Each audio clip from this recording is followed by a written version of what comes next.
Muito bem, pessoal, estamos de volta para mais uma aula sobre classes de palavras e agora o nosso foco é no verbo, tá bom? Nessa primeira parte, nós vamos abordar, tá, as flexões, tá bom? Então, veja bem, o verbo é uma palavra que designa ação, desejo, estado, mudança de estado e fenômeno, e que se flexiona em número, pessoa, tempo, modo e voz.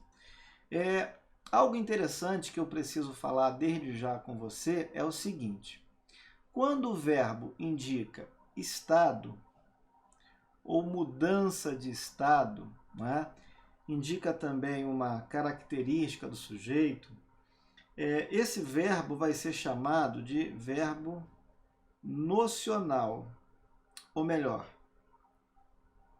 não nocional, né? Não nocional. Eu estou dizendo isso porque essa expressão pode aparecer numa prova e você precisa estar familiarizado com ela. Os verbos não nocionais são mais conhecidos como verbos de ligação, tá bom? Então, ó, não nocional ou verbo de ligação. Por outro lado, nós temos aqui os que indicam ação e desejo, são os verbos nocionais, tá? Vou manter aqui no singular, mas você já sabe que se refere a todos esses demais casos aqui. Bom, e aqui também.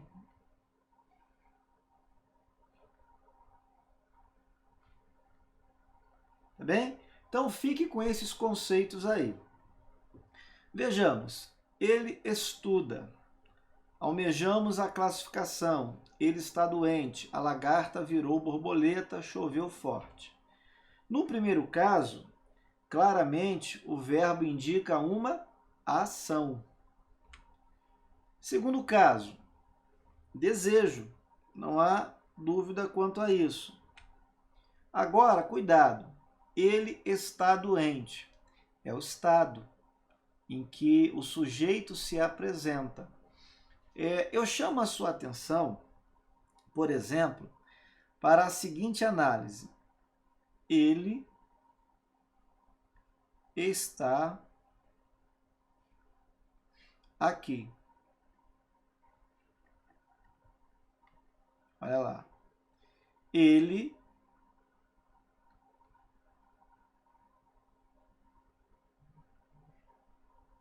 está na sala.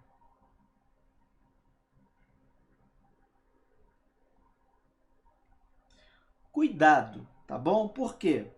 A classificação de alguns verbos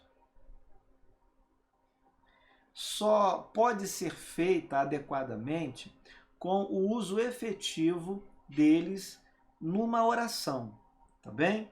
Quando eu digo, por exemplo, ele está doente, eu estou indicando o estado. Então, eu tenho aqui um verbo não nocional ou simplesmente verbo de ligação, tá bom? Vamos circular aqui. Agora, quando eu digo ele está aqui, ele está na sala, o aqui não indica estado nem mudança de estado. Por quê? O aqui é um advérbio. Sendo assim, o verbo estar agora não é mais verbo de ligação, não é verbo não nocional, e sim o quê? Verbo intransitivo. Ou seja, um verbo nocional. A mesma análise vale para o segundo exemplo que eu acabei de dar para você. Ele está na sala. De novo, eu tenho o verbo intransitivo. E aqui, ó, na sala, eu tenho uma locução adverbial, né? Vamos botar aqui advérbio. tá? Sabendo que é uma locução porque é composta por mais de uma expressão, tá bem? Então, muito cuidado, tá? Quando você tiver que classificar um verbo. Mas vamos seguir aqui com os exemplos anteriores. Veja, a lagarta virou borboleta. Claramente eu tenho uma mudança de estado. Então eu posso dizer que aqui eu também tenho um verbo de ligação ou não nocional. Agora veja, ele virou a página.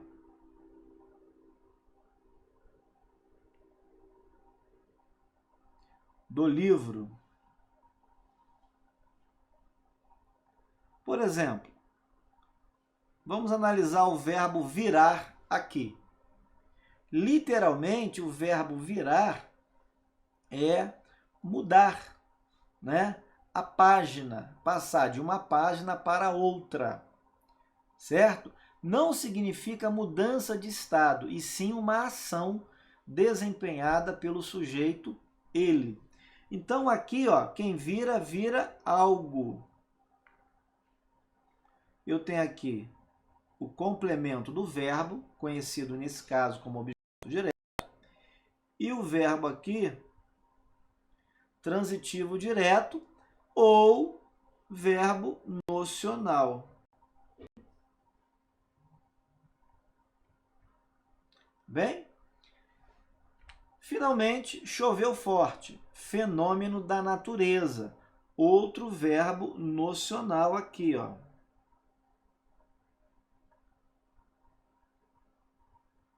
Certo? Flexões verbais. A primeira flexão que eu quero apresentar para você tem a ver com a voz do verbo. Albert, quais são as vozes do verbo? A primeira delas é a voz ativa.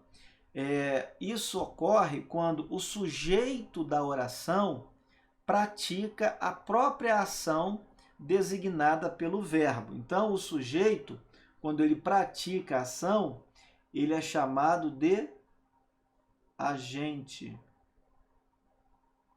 Ele é agente do verbo, agente da ação verbal.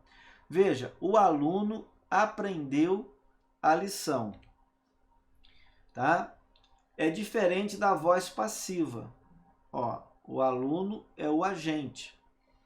Aqui eu tenho o sujeito. Na voz passiva, o sujeito sofre a ação. Agora ele não vai praticar nada. Então, nesse caso, eu digo que o meu sujeito é paciente. Pronto. Exemplo, a lição foi aprendida pelo aluno. Repare, o meu sujeito está aqui, ó. A lição. Tá bom? A lição praticou a ação de aprender alguma coisa? Não, não. Quem praticou a ação de aprender foi o aluno. A lição foi aprendida por ele.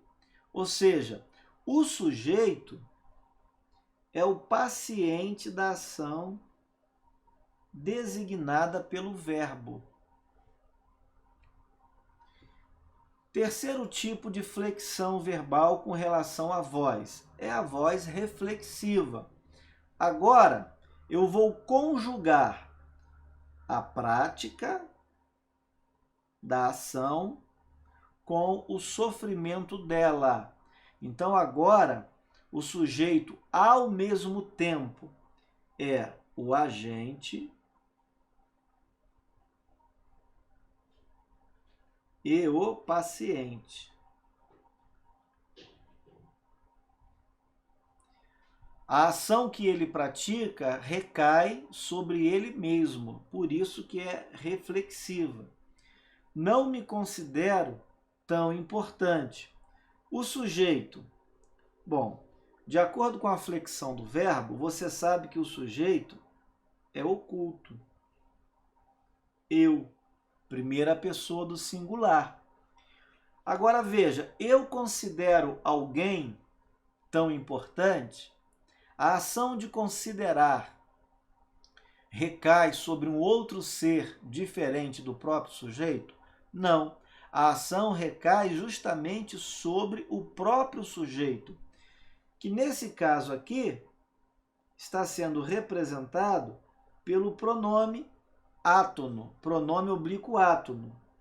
Não é verdade? Pronome oblíquo átono, que nesse caso aqui faz a reflexão. Então, ele é um pronome reflexivo. Então, eu estou em uma voz reflexiva. Existe um desdobramento da voz reflexiva, que nós chamamos de voz reflexiva recíproca. Isso acontece quando o sujeito é apresentado no plural. E aí você tem a ideia de um ser exercendo a ação em relação a outro ser, e esse outro ser, tá bom? Exercendo a mesma ação com referência ao ser anterior. Exemplo, eu digo assim, eles se agrediram.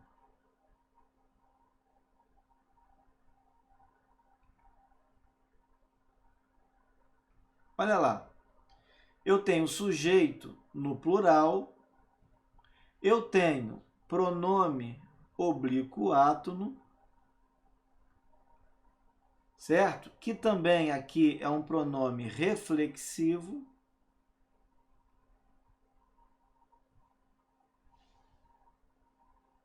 Ok? E o verbo também no plural. A ideia é que uma pessoa agrediu outra e essa outra agrediu a primeira, né? Então, há uma reciprocidade nas ações. Então, esse desdobramento aqui da voz reflexiva, a gente chama de voz recíproca. E aí você vai encontrar, por exemplo, voz reflexiva, tá? Voz reflexiva recíproca. E você sabe que existe então esse desdobramento. O que é mais importante com relação à voz verbal para uma prova de concurso público? É justamente a transformação da voz ativa em voz passiva e vice-versa. Compreender esse processo, esse jogo, essa transformação é muito importante numa prova de concurso público. Bom, o exemplo que eu apresento a você realmente está na voz ativa. Por que eu falo isso? Porque o sujeito é o agente do verbo, é quem pratica a ação. Um detalhe muito interessante é você prestar atenção na regência do verbo. Por quê? Porque a voz passiva, ela ocorre com o verbo transitivo direto. Então, se você tiver um verbo de ligação, um verbo intransitivo, um verbo transitivo indireto, de maneira nenhuma você vai ter uma voz passiva. Raríssimas são as exceções, tá bom? Então, vamos botar assim, diferente, né? Se o verbo for de ligação, se o verbo for intransitivo ou se o verbo for transitivo indireto. Não ocorrerá a voz passiva, tá? Voz passiva aqui, tá bom? Então, preste atenção, por favor, no verbo e no complemento dele. Agora veja, eu tenho a voz passiva. Repare, quem é o meu sujeito agora? A lição. A lição foi aprendida. Bom, você percebe que o sujeito não pratica nada, mas sofre a ação. Observe ainda aquilo que era o sujeito. Repara aqui. O sujeito não é mais sujeito. Ele agora é o agente da passiva. E aqui, ó, o antigo objeto direto foi transformado em sujeito paciente. Necessariamente é preciso haver esse cruzamento. O objeto direto se transforma em sujeito paciente. O sujeito agente se transforma em agente da passiva. Detalhe, o agente da passiva é um termo que aparece com preposição. Tá? Então, para diferenciar do sujeito, o sujeito não pode aparecer preposicionado, o agente da passiva, sim. Algo interessante que apareceu para você foi a locução verbal. A locução verbal é formada por verbo auxiliar, tá? E verbo principal. O auxiliar é sempre o anterior. O principal é sempre o último verbo. Agora veja, quem é o verbo principal? O verbo principal, olha aqui, é o próprio verbo da voz ativa, porém no particípio. Olha aí, tá? Particípio. Pode anotar. Eu abreviei, mas você anota por extenso aí. Particípio. Tem que ser assim, tá bom? E na posição de verbo auxiliar, geralmente o verbo de ligação. Verbo ser, verbo estar. Tá bom? Com mais frequência, você vai encontrar o verbo ser na posição de verbo auxiliar. Tudo bem? Compreendido aqui? Outro detalhe. O verbo no particípio, ou seja, numa forma nominal, se flexiona em gênero e número para concordar com o substantivo ao qual ele faz referência. O nosso substantivo aqui desempenha a função de sujeito, é feminino e está no singular. Não é verdade? Lição. Por isso, o verbo aprender foi flexionado agora na forma aprendida. Olha aqui a terminação, designando feminino, e olha a ausência da marca de plural, indicando justamente o singular. Outro detalhe importante para você nessa transformação. O verbo auxiliar é que vai sofrer a flexão de tempo e modo, tá? E de número e pessoa, concordando com o sujeito. Então, ó, a lição, singular, terceira pessoa, ela, foi, tá bom? Então, ó, o verbo auxiliar concordando com o sujeito.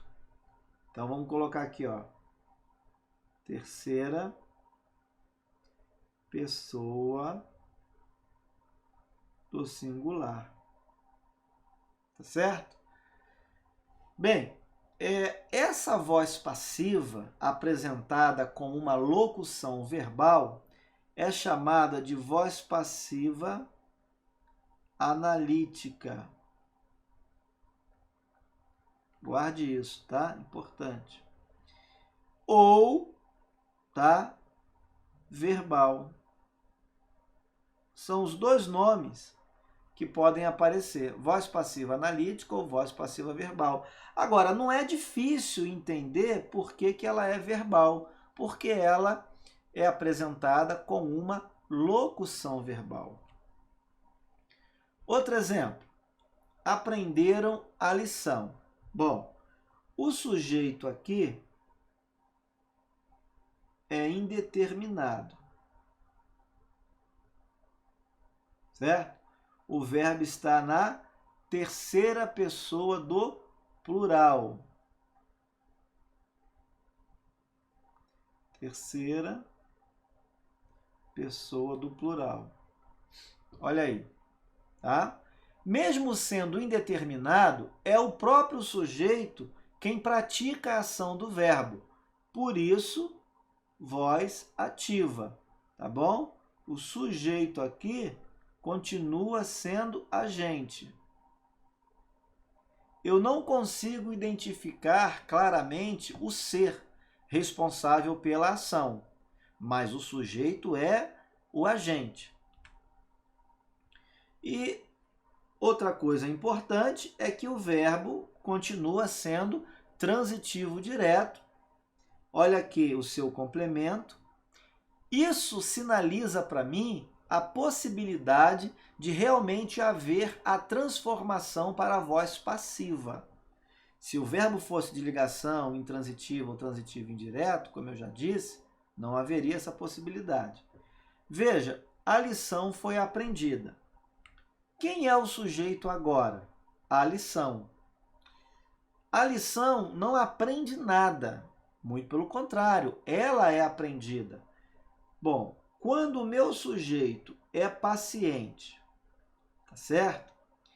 E eu tenho aqui aquilo que seria um verbo transitivo direto, tá? Mas numa estrutura típica de voz passiva, só me resta dizer então que de fato eu tenho uma voz passiva, tá?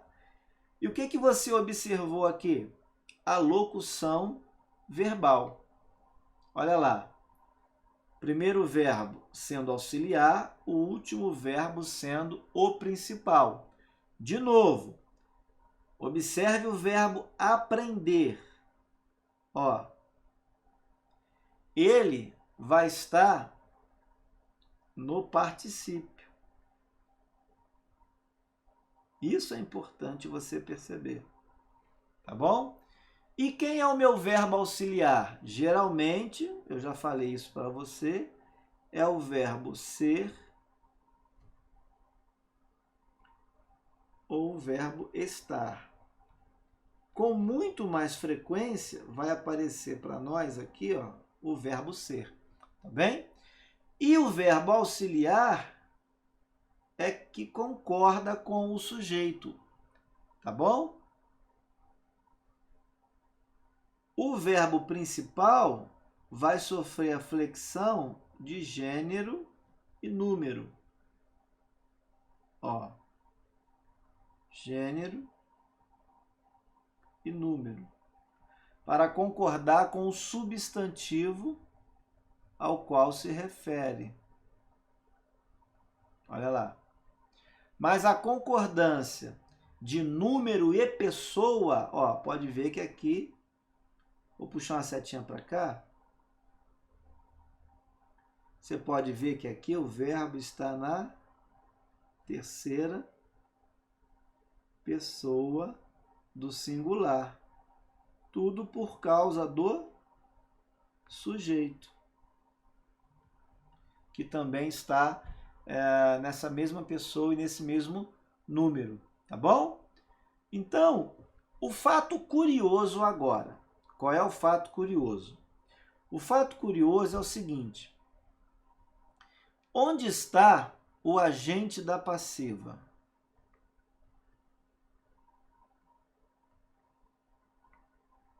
Onde está? Simplesmente não existe. Por quê? O agente da passiva não existe. Quando que ele não existe, Albert? Quando o sujeito for indeterminado. O sujeito foi indeterminado da voz ativa, tá? Olha lá. Compreendeu isso? Vou repetir. Toda vez que o sujeito da voz ativa for indeterminado, não vai existir, não existe, tá bom? O agente da passiva. Isso é uma regrinha, tá? Isso quer dizer que o agente da passiva não é um termo obrigatório na própria voz passiva.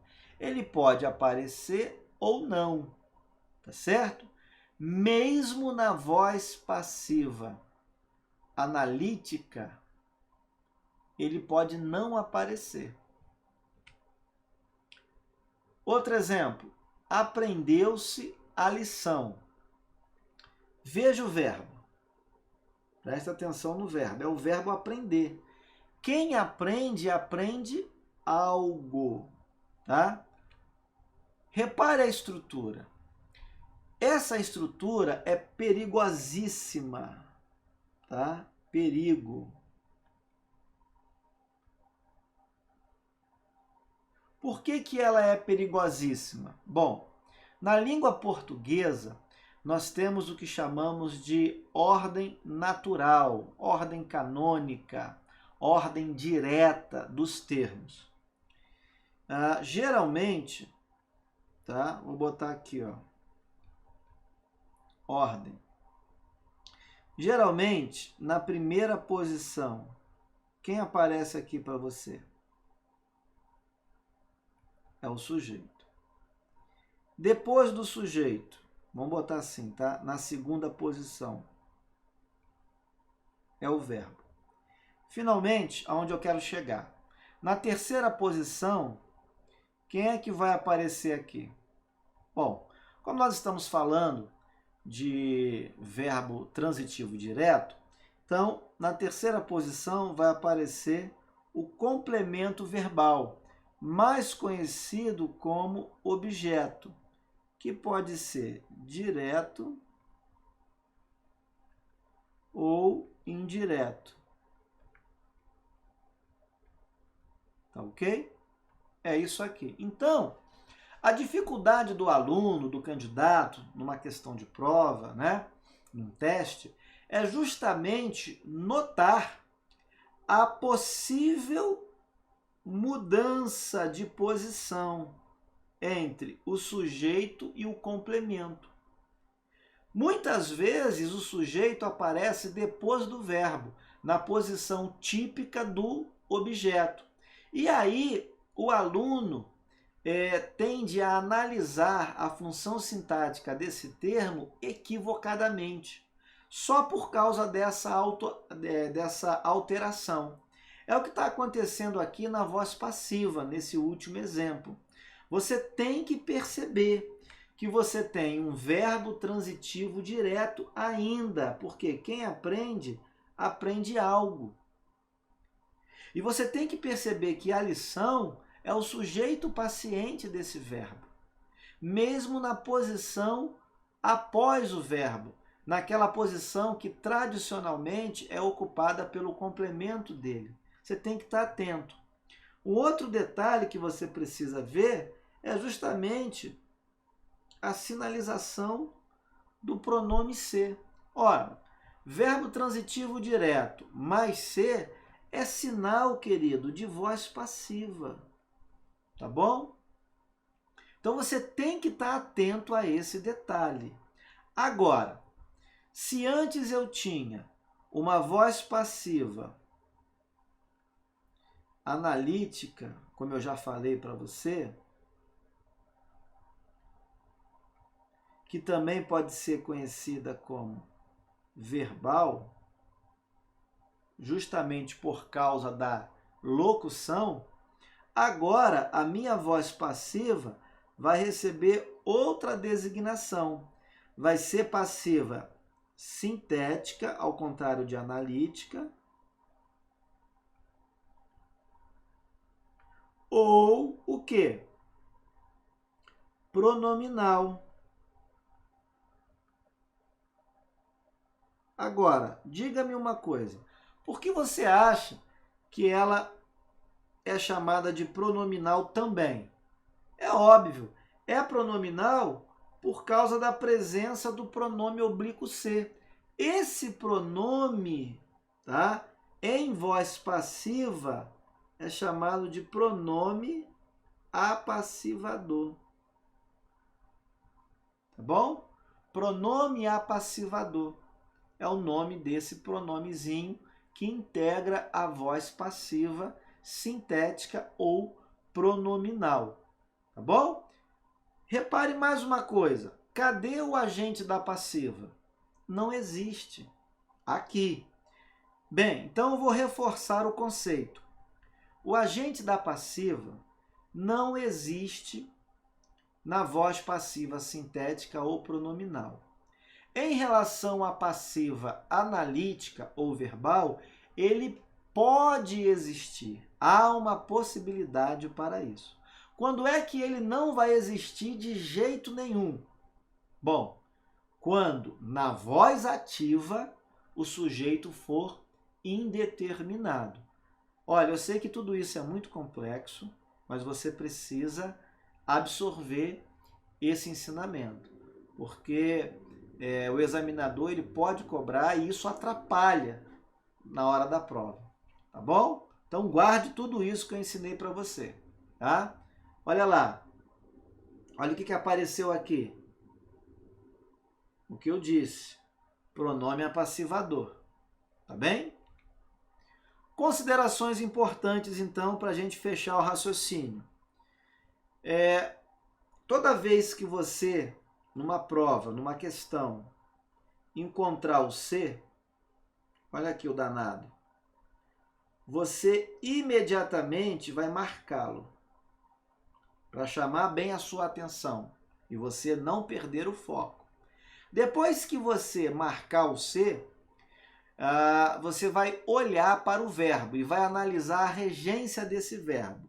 Bom, se o verbo for de ligação, for um verbo intransitivo, for um verbo transitivo indireto, e agora mais cuidado ainda, for um verbo transitivo direto e no conjunto houver uma preposição, muito cuidado. Muito cuidado. Por que, Albert? Porque você não estará diante de uma voz passiva. Você estará diante de uma voz ativa. E aí vou recapitular. A voz passiva, ela surge com verbo transitivo direto, tá bom? No caso do pronome ser,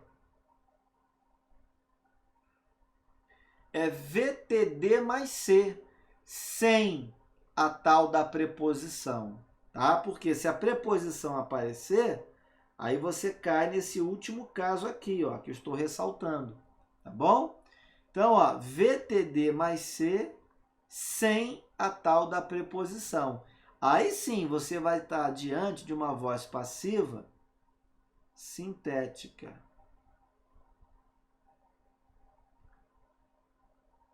Conhecida também como pronominal. Já vimos isso, estou reforçando aqui, que eu sei que isso é difícil.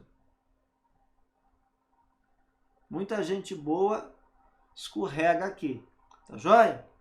E aí, qual vai ser o nome daquele ser, tá? Daquele pronome? Bom, ele vai ser índice de indeterminação do sujeito. Vou botar aqui, índice de indeterminação do sujeito. Em todos os casos, sem medo de ser feliz. De novo, índice de indeterminação do sujeito, tá bom? Sem medo de ser feliz, tá? Olhando aqui para cima, agora, na voz passiva, esse pronomezinho é o quê? Apassivador. Albert, Então vamos lá.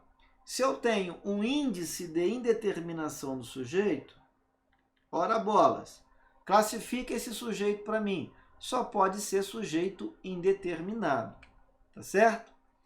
E aí foi o que eu disse, tá? Índice de indeterminação do sujeito.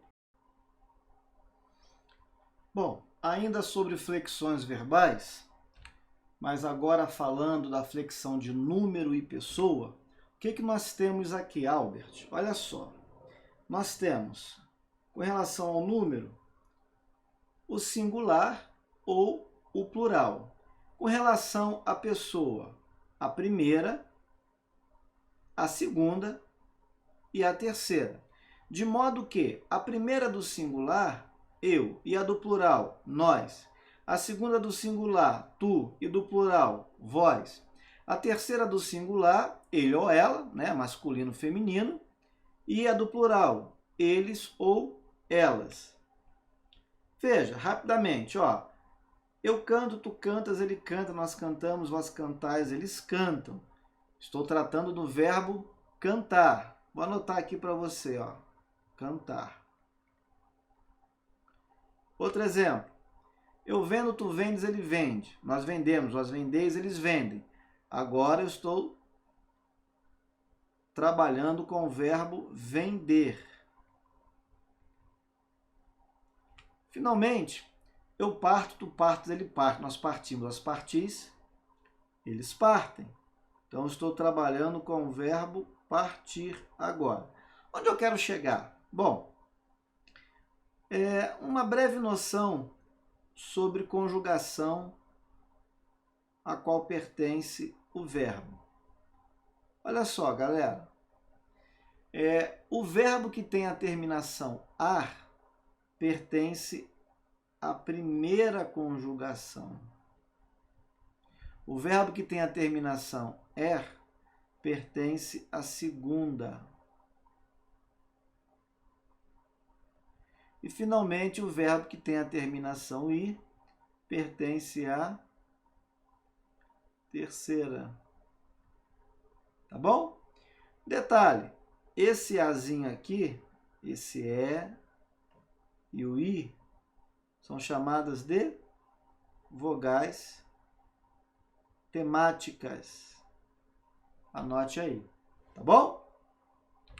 Bem, muito obrigado e até o próximo bloco.